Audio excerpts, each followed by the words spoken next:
Ang number one nga kaning attitude ni Jesus para sa mga makasasala, dili gyud ang pagsilot. Ang iya gyud naa sa iyang kasing-kasing mao ang pagtangtang sa sala gikan sa tao nga nakasala. Kamo sa may inyong number one nga aksyon basta makakita mo makasasala, pagsilot o pagwagtang sa sala? Adi mo ka-picture? Para nang inyo bang anak na tapulan kaayo, unsa may inyong buhaton, kasab-an ang tapulan o kuhaon ang pagkatapulan? Mamoy tingog diha. Ang kasagaran nato kuhaon gyud ang tapulan, dili ang pagkatapulan. Mao na kasab-an ug maayo yag magpabiling gyud, it's a puira. Pareha ng kanisla Brad Paul na man ni sila kompanya na ay empleyado portig yung tapulana. Bisa kung sa isugo ni Brad Paul, sige lang yung kapalpak kay tapulan kayo. Siguro yun ko inong gina Brad Paul nga pahuway lang sa dong, pahuway lang sa day kay mura magdita magkasinabot. Mausa na din is ato ang kanang tapulan, atong mapaon ilisan atong kugihan. Ug mao na ang atong paradigm kang Hesus lahi. Ang nakasala paningkamutan nato nga mawa ang iyang sala, dili silutan tungod kay nakasala. Mao na siya ang tinuod nga kaluwasan. Og mao ni ang para nako pinaka nindot pero pinakalisod na iprogram sa atong hunahuna. Kanabitang dili kabayad sa utang sa may buhaton, kasagaran gyud ikiha. Unya pabutangan pagyog sana co-maker. Aron og di kabayad ang co-maker maoy paninglan. Pero di kita makapaningkamot nga ang iyang kahimtang nga dili makabayad maoy atong tabangon, dili ang atong kahimtang nga wa mabayre. Muna si Jesus iyang gi pangitaag paagi nga makaamgo ang mga tao nga kusog kayo manghukom. Ingon siya, sige, nakasamang kani naamnas balaod, hala, kinsa ninyo ang wagyo'y sala, mao'y mo naghapak og bato niya.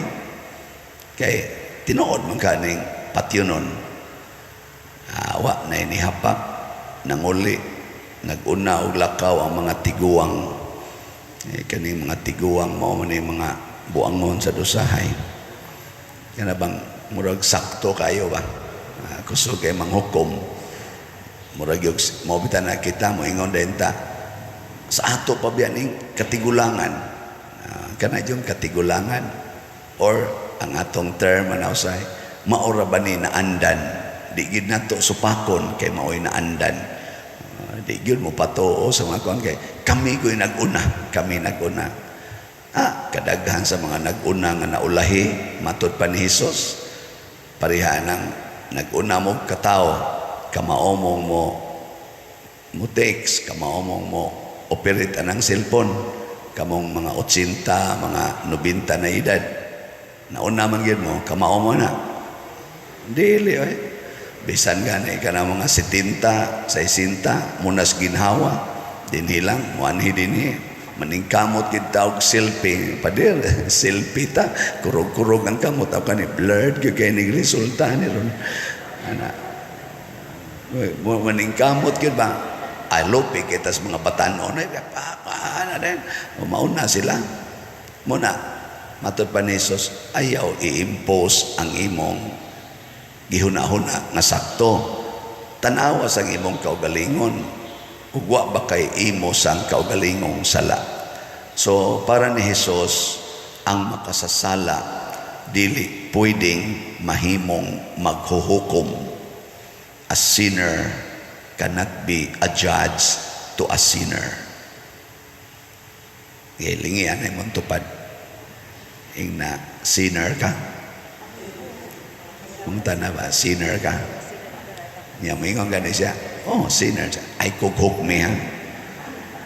Muna ka mo mga ginikanan, kung sinner mo, ay mo pagsigig pangasaba na inyong mga anak na sinner sad. Kamong mga asawa, ay mo pagsigig yaw-yaw sa inyong bana nga sinner. Kay otro man sa kang sinner. Niya ang mga bana, di sad magyaw-yaw sa mga asawa tungod kay sinner. Otro man sad kang sinner. Ano mo pakaron ingnon man kang kunuhay tarong kay kastanan. O kung ato ning buhaton, porting nindutas katilingban. Ana ay asawa karon nga gusto na makigbuwag sa iyang bana kay very irresponsible na addict sa cellphone ug sa bisyo. Niya akong giingnan kay sige man siya patambag nako sa text nako ay ug mao na imong hukom pamutos dayon. Siya di masan mahimo pa din kay na mami anak asa man sa kupadong naraman din na ay ayaw pamutos. Siya may masan pa din unsa na malay future na mo nako ay ayaw na pag-unahuna ng future una-una ang present kay basig ugma patay na ka unsa pa may future karong adlaw sunda ang Ginoo unsa magi gustos Ginoo pa din higugmaan ang imong bana nga way kondisyon musunod kaniya sa sus asa kami ani dadon nga bisyoso man kay nako aw tanawa lagasa mo padong sus pati naman giniyang ratula ako dahil gibutang nga response kapoy mo sa sige basa ning text sige reklamo iya jud kong pasultion unsa giyang buhaton para mausab yang bana ako bitang tiksan relax lang hihihi ana da hilom lagi karong buntag na text nako nangadji ko no siya unsa man is father oy bati man kayog tambag relax man niya hihihi gisayon na lang siya sa akong kahimtang karon ampo ko no siya mais Ginoo sus kay ang enlightenment ko no sa Ginoo niya ningon man ko no relax lang sakto des father day pero ang sulti ko nos Ginoo niya nganong nahadlok man ka kung ang imong bana irresponsable nganong nahadlok man ka kung wa na mo'y maayong kaugmaon nganong nahadlok man ka ng imong mga anak matakdan sa imong bana wa day kay salig nako nga pwede na ko usbon ang tanang butang gikan sa bati ngadtos nindot pwede gani ang kangit-ngit himuon akong kahayag daghan ako no kay gipangsulti ang Ginoo ba ang jutay nga pagkaon himuon akong daghan ang kanang dagat himuon akong agianan di day ko kahimo ana bisan ang patay ako maganing buhion wa day kakahibaw ana huwag tanga ng imong kahadlok kay maunay sentro sa imong kabugat nga gibati dili ang sala sa imong bana dili ang kinaiya sa imong mga anak dili ang panghitabo sa kalibutan ang imong kahadlok sus pagkahibaw ko niya ani na relax ko no dayon siya ana hibuong sa siya ang iyasang bana relax na sad kayo niya for the first time ko no iyang bana ni paraig niya niya ningon sorry ha nindotan ako sana all ngay ko no sorry for the first time nya luag na kuno kayang gibati nako kana mintinana, di ba? Ugma wa na mo'y kaon, ugma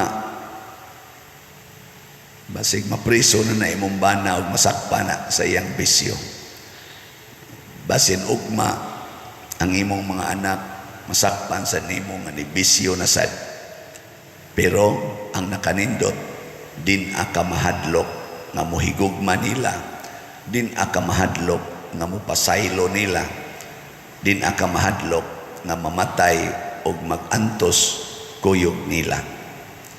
Ug mao kana ang nahitabo sa unang pagbasa.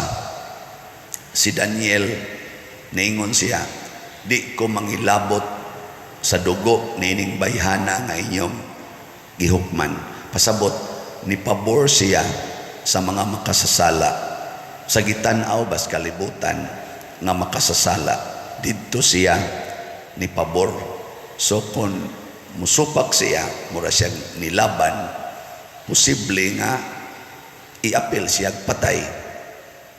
Mao na iya itong gibarugan, mukuyog ko sa makasasala, mahigugma ko sa makasasala, pero nangitag kamatuoran. Ang Ginoo mo'y nagiya ni Daniel unsaon pagtugkad ang kamatuoran og nasakpan ang tinuod nga sad-an. Kadto di ang mga judges, mao di ito sila yung mga sad-an, dili si Susana. Mawa gyud ang atong kahadlok, mga igsoon. Muna sa ato dinhing tubag sa Salmo. Unsang tatong tubag? Tubag na to Salmo ba? Bisan maglakaw ako sa walog nga mangitngit, wala ako'y kahadlukan nga dautan, kay anaa ka man sa akong kiliran. Kinsa may makahatag natog kahadlok kung tinuod gyud ta nga kuyog sa Ginoo. Mao na dinis atong parokya naningkamot ta pag-relax nga maligya lang tag-slot para sa atong project nga porting dako ag kantidad, no? 35 million bana-bana. Sige na ra magtrabaho niya. Wa man tay kwarta nya, relax ra ta, palit rag slot, matag usa, apil ng driver sa balhabal, palit og slot, apil na gani ang mga bata nga di na kuno modua na inahan nga gada siyang anak kay nihatag og sobre kay mopalit og usa ka slot sa atong kaning SBF dag na 500. Natigom kuno to siyang anak sa iyang pagwa na pagduwa sa computer kay fans man kuno kay ang anak nako niya, iyang gitigom-tigom ang iyang kuan kay mopalit kay siyang slot, pero gipunan ting ito sa mama wa di sa to katigom ay 500. Pero kanang usa ka pagdasig ba sige ingnan to sa mama ya, katigom kag 50, punan ako usa ka 0, kapalit yung kag slot, tigom to siya. Depende ram na gimmick sa inahan, pero inana ba relax ra ka ita tungod kay ang atong gisaligan ang Ginoo. Ang importante lang sa atong kasing-kasing, siguro ta nga wa tay sala o kaha ug naa tay sala naning kamo ta pagbiya sa mga sala. Manindog ta mga makasasala.